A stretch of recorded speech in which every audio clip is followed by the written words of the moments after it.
9-এর কোষে দেখি 2-এর আমাদের আজকে শেষ হয়ে গেল, তাই তো আদিত্য? এই পেজের শর্ট পেজের কোন অঙ্কটা করবি তুই? সামনে আয় পাশে, কোন অঙ্কটা করবি? একদম শেষেরটা করে দেখি। একদম শেষেরটা? এটা তো একদমই সোজা অঙ্ক।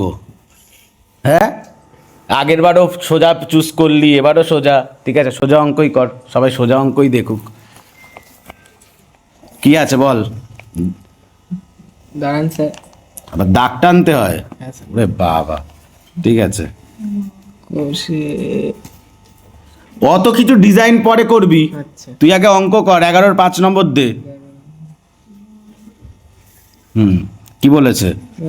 3 টু দি পাওয়ার 3 তার পাওয়ার 3। হ্যাঁ, আর একটা কি বলেছে? 3 টু দি পাওয়ার 3 ব্র্যাকেটে 3। 3 লেখার ছিরি কি? আচ্ছা, কি হয়েছে এটা? আবার বা চিহ্ন। হ্যাঁ, এটা কত বেরাচ্ছে?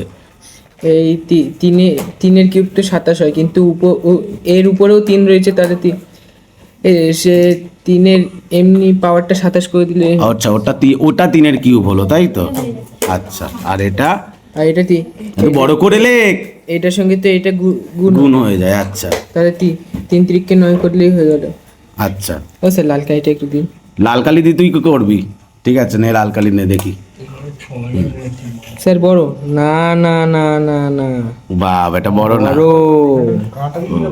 তো এইসব ডিজাইন কোয়া থেকে আসে মাথায়? হ্যাঁ, মাথায় ছোটবেলা দিয়ে এরকম। ছোটবেলা থেকে এরকম? হ্যাঁ স্যার। তো অঙ্কটা এরকম যদি করিস, স্যার ওরকম লাল কালি দিয়ে কেটে দেবে, বুঝেছিস? বড় ছোট লিখবি। ঠিক আছে। ঠিক আছে।